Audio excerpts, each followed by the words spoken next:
Okay, si 5346. Ako po ay 65 years old na. Bakit po ako walang natatanggap na pensyon?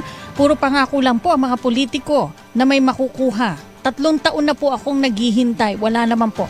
Okay, hindi ko po alam kung anong tinutukoy niyang pensyon, but we assume social pension. Hindi pa po ito na ito-turn over, no? DSWD pa rin po may hawak.